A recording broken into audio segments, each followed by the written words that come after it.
Hey guys, আসসালামু আলাইকুম। This is Nishad Hossain and welcome to another video.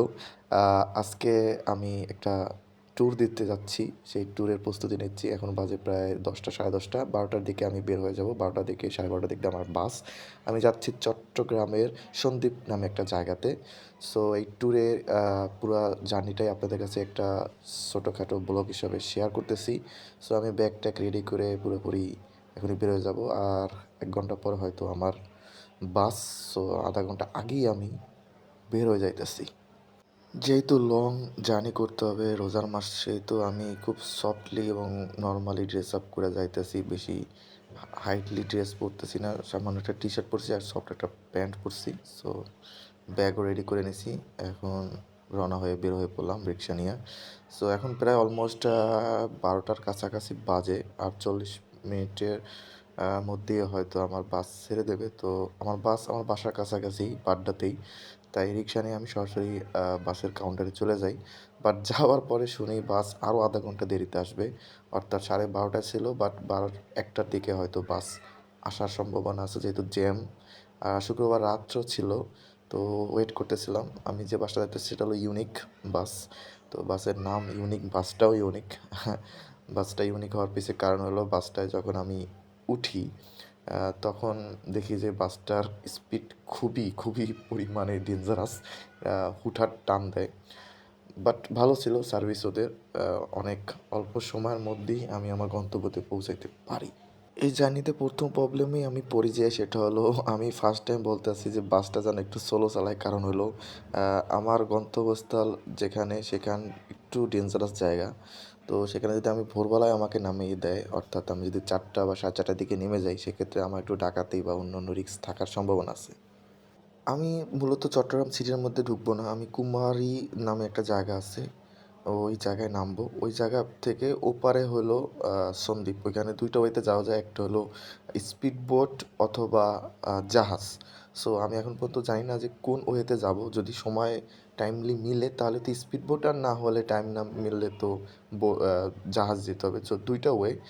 এখন পর্যন্ত আমি জানি না যে কি ওয়েতে যাব, বাট যে টাইম অনুযায়ী আমাকে দেখাইতেছে ম্যাপ, এই টাইমটা আসলে খুবই ভোরবেলা এবং এই টাইমে মানুষজন আশেপাশে থাকে না। আমি একটু নার্ভাস যে আমাকে যেখানে নামাই দেবে সেখানে আদৌ মানুষজন থাকবে কি না, ডাকাতি হয় কি না, বা কোনো বিপদ আসে কি না। এজ ইউজুয়াল আমাকে বাস নামাই দিল এমন একটা জায়গায়, যে জায়গায় মানুষজন তেমন একটা নাই। বাট একটা ছোট দোকান পাই, একটা আঙ্কেল, সে বলে যে আচ্ছা তুমি আধা ঘন্টা আমাকে এখানে বসো, আলো হলে তারপর বের হইও। তো এজ ইউজুয়াল আমি তার দোকানে একটু বসেছিলাম। যেহেতু রোজার মাস কিছু খাইতে পারতেছিলাম না, বাস বয়ে বয়ে ওয়েট করতেছিলাম। অ্যান্ড বাইরের দিকে কোনো রৌদ্রই ওঠে নাই, এখন পর্যন্ত সূর্য ওঠে নাই। এখন প্রায় অলমোস্ট 5টার কাছাকাছি বাজে। আর আমি ওয়েট করতেছি, বাট এখানে লোকাল ল্যাঙ্গুয়েজে তারা দুজন অনেক কিছু বলতেছে, বাট আমি কিছুই বুঝতেছি না। এই তো এটা কোনো কথা নয়। এটা অন্য কাজে বোতল গর্তে গেছে নগদ কইছি তুমি দুধ হচ্ছে না খালি তুই বোতল লাগাম করো তো লাগাছ না লাগাম আর খুশি মজল তর্ক কোনো কথা বলছিস না তুই লাগালে মানা করব এর আগেও আমি কয়েকবার চট্টগ্রাম আসছি, বাট চট্টগ্রামের ল্যাঙ্গুয়েজ টুকটাক বুঝি, বাট এরা যেভাবে স্পিডে কথা বলতেছিল আমি কিছুই বুঝতেছিলাম না। আমি জাস্ট বসেছিলাম যে তারা কি কি বলতেছে, জাস্ট শুনতেছিলাম। এখানে আধা ঘন্টা বসার পর একটু আলো হওয়ার পরে দেখলাম যে একটু একটু কালোটা ভাব চলে গেছে। এখন আস্তে আস্তে বের হওয়া যায়, গাড়ি ঘোড়াও একটু মুভ করতেছে, লোকাল বাস, ছোটো ছোটো বাসগুলো চলতেছে। এখন আমি এই দোকান থেকে বের হয়ে আমি যদি ঘাটে যাই তাহলে ভালো হবে। আমি এখানে একটা মিস্টেক করি, আমি অফিস থেকে যে ইনফরমেশন নিয়ে বের হই, সেই ইনফরমেশনের সাথে একটু ব্যাপারে গোলমেল হয়। সেটা হলো আমি ওইখানে কন্ট্যাক্ট নাম্বারে যোগাযোগ করি না যে কিভাবে যাব। তো ওইখানে একটা লোকাল লোক অটো চালায়, সে আমাকে ঘাটে নিয়ে যায়। ঘাটে আমি ওই অটোতে করেই আস্তে আস্তে চলে যাই। ঘাটে আসার পর পরিবেশটা দেখে আমার অনেক ভাল লাগে। এটা সমুদ্র পাড়ে একটা ব্রিজ, না ঠিক ব্রিজের মতনই আর কি। পারাপারের জন্য একটা ঘাট, এবং ঘাটটা অনেক সুন্দর। বাট এখানে এসে যা জানতে পারি সেটা হলো এখানে বোট, অর্থাৎ যে জাহাজটা পারাপার করে, সেটার কোনো টাইম টেবিল নাই। এখানে জোয়ার ভাটার উপরে নির্ভর করে যাতায়াত ব্যবস্থা। যদি ভাটা থাকে সেক্ষেত্রে কাদা পাড়িয়ে যাইতে হয়, আর জোয়ার থাকলে তখন তো আর সমস্যা হয় না। তো এখানে যেহেতু এখন ভাটা টাইম, তো বোট আসতে অনেক দেরি হবে যেহেতু কাদা। আর ওয়ে হলো, সেকেন্ড ওয়ে হলো স্পিড বোট। এখন আমার স্পিড বোটে যাইতে একটু ভয় লাগতেছে, কারণ সমুদ্রের মাঝখানে নাকি একটু উত্তল থাকে। সামনেও না পিছু না মাঝখানে একটু পিছের দিকে বললে বাতাস বেশি থাকলে পিছিয়ে বললে আবার পানিতে ভিজবে। হ্যাঁ ওইটা একটা রিস্ক। সামনে পড়লে আর পানিতে ভিজবে না, একটু কষ্ট, অসুবিধা নেই। সাহস করে গেলেই আল্লাহ আল্লাহ জিকির করতে করতে বেশি জোরে চালায় ওরা, একটু জোরে চালাবে আর চোখকাঠি থাকবে তুমি। সমুদ্র একটা লাভ দেয় না, যদি আস্তে চালায় তার সমস্যা আছে। আস্তে না, স্পিডে আস্তে চালাবে না। চালাবে না, জোরে চালাইলে ভয়ও লাগে।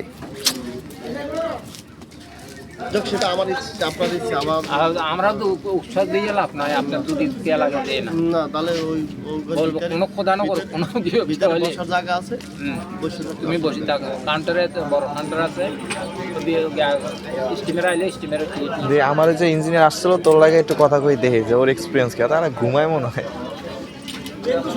এই এলাকার মানুষের জন্য স্পিড কোনো বিষয় না, এই কোনো আবার কোনো বিষয় না। তো আমি বিসমিল্লাহ বলে স্পিড বোটে টিকিটই কাটি, কারণ বোট আসতে অত্যন্ত পক্ষে 1টা 2টা বাজে যাবে, কারণ জোয়ার আসতে আজকে অনেক দেরি হবে। তাই আমি টিকিট কেটে স্পিড বোটের জায়গায় যাওয়ার জন্য ভ্যানে উঠে বসি। এখান থেকে আবার ভ্যানে করে আমাকে স্পিড বোটের যে ঘাটটা সেখানে নিয়ে যায়। তো একটু ভয় লাগতেছিল, নার্ভাস লাগতেছিল, কারণ স্পিড বোটে আগেও আমি উঠছি, বাট স্পিড বোটে এভাবে সমুদ্র পার আমি কখনো হই নাই। আর যেহেতু একটু রিস্ক জায়গা তাই আমি একটু নার্ভাস হইতেছি, বাট ওখানে লোকাল লোকজন যারা আছে তারা আমাকে অনেক মোটিভেট করছে যে এটা এখানকার ব্যাপার নর্মাল, একটু সাহস করে গেলে আপনার অনেক সময় বেঁচে যাবে। তো আমি অ্যাজ ইউজুয়াল রেডি হয়ে বোট যেখানে ঘাট সেখানে আমি যাই। তো এখানে মানুষজন খুবই কোঅপারেট, একজন একজনকে খুব হেল্প করে। মানে যদি কেউ কোনো কিছু ইনফরমেশন না জানে না বুঝে তো এখানে খুব হেল্প করে। সমস্যা হলো তাদের ল্যাঙ্গুয়েজটা একটু বুঝতে প্রবলেম হয়, বাট তারা খুবই আন্তরিক মানুষ। এরপর আমি স্পিড বোটে বসে পড়ি। স্পিড বোটটা একটু বড়ই ছিল অন্যান্য স্পিড বোটের তুলনায়, এখানে অলমোস্ট 20-25 জনের মতন মানুষ বসতে পারে। তো আমি বসা আল্লাহ আল্লাহ করতেছিলাম যাতে কোনো বিপদ না হয়, আর একটু মানুষের কাছে মোটিভেট হইতেছিলাম যে এর আগে কোনো প্রবলেম হয়েছে কিনা। ভাবতেছিলাম যদি এটা আমার শেষ যাত্রা হয়। যাই হোক, আল্লাহ রহমতে বোটটা ছেড়ে দেয়। আর মাঝ পথে যাইয়া একটু ওয়েদার খারাপ হয়, তখন একটু বোটটা মানে একটু লাফালাফি করে।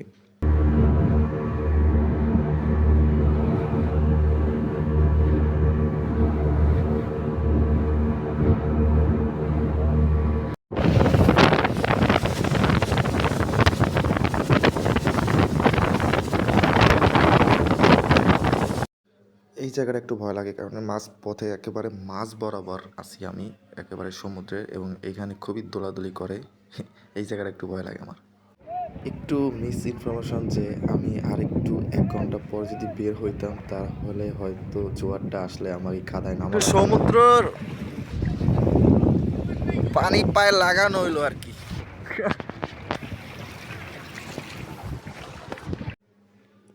লাস্ট 10 বছরের মধ্যে আমি এত কাদার মধ্যে নামছি কিনা আমার সন্দেহ আছে। পুরাপুরি রাস্তা কাদায় ভরা, অর্থাৎ আমাকে যেখানে বোট নামাই দিছে সেখান থেকে অত্যন্ত পক্ষে 200-300 মিটার দূরে হইলো ঘাট, এবং এখানে কাদাগুলো খুবই ডেঞ্জারাস। একবার পাড়া দিলে একবারে নিচের দিকে চলে যায়, এবং সবাই এখানে কাদা পাড়িয়ে যাইতেছে যেহেতু ভাটা টাইম, পানি নাই। আর কাদাগুলো আমি যদি বেশিক্ষণ পাড়িয়ে ধরে রাখি তাহলে আমার নিচের দিকে আমি চলে যাব, মানে মাটিগুলো খুবই নরম মাটি, মাটি আর বালিগুলো মিক্সড। আরেকটা ভয় হলো এখানে চোরাবালি থাকলে সেখানে তো আরও ঝামেলা, চোরাবালিতে ভিতরে আটকা পড়ে একেবারে নিচে চলে যাব। সো খুবই কষ্টে কষ্টে হাঁটে যেতে, সেখানে একটা মানুষ আমাকে খুব হেল্প করছে, ভাইয়ের নামটা আমার ঠিক খেয়াল নাই, বাট সে আমাকে হাত ধরে ধরে শক্ত জায়গা যেখানে সেখানে দেখাই দিতেছে পাড়া দিতে। অ্যাট লাস্ট ফাইনালি আমি কুলে উঠতে পারি, এবং সেখানে খুবই স্লিপি, যেখানে পাড়া দিতেছিলাম সেখানেই পাওটা স্লিপ করে যাইতেছিল। তো অনেক কষ্টে একটা ভাইয়ের হাত ধরে ধরে অবশেষে আমি এখান থেকে কিনার যাইতে পারি। এই জিনিসটা আসলে জোয়ার থাকলে কখনো এরকম কষ্ট হইতো না। তো আমার একটু মিস টাইমিংয়ের কারণে এই ঝামেলাটা ফেস করা লাগছে আর কি। বাট কোলে ওঠার পর মনোরম পরিবেশ দেখে সকল কষ্ট ভুলে গেলাম। পায়ে কাদা, বাট পাশের পরিবেশটা দেখে আমার এত ভালো লাগতেছে যে কি সুন্দর জায়গা, আশেপাশে গাছগাছালি এবং মনোরম পরিবেশ দেখে যত প্রকার কাদা কাদি পায়ে লাগানোর কষ্ট সব নিমেষে ভুলে গেলাম আর কি। তো অবশেষে আমি আমার গন্তব্যস্থলে পৌঁছতে পারি, এই সন্দ্বীপে এই হসপিটালে। এখানেই আমি অ্যাজ এ বায়োমেডিক্যাল ইঞ্জিনিয়ার হিসাবে কাজ করতে এসেছি। এরপর আমি আর ব্লগ কন্টিনিউ করি না, একটা ঘুম দিই। অ্যান্ড আজকের ব্লগ এই পর্যন্তই। এরপর সন্দ্বীপ আমি কী কী করি এবং এই সন্দ্বীপে আমার কী কী আর লোকেশনে আমি ঘুরি, কেমন কাটাই এবং এরপর আমি কোন লোকেশনে যাই সেটা নেক্সট ব্লগে।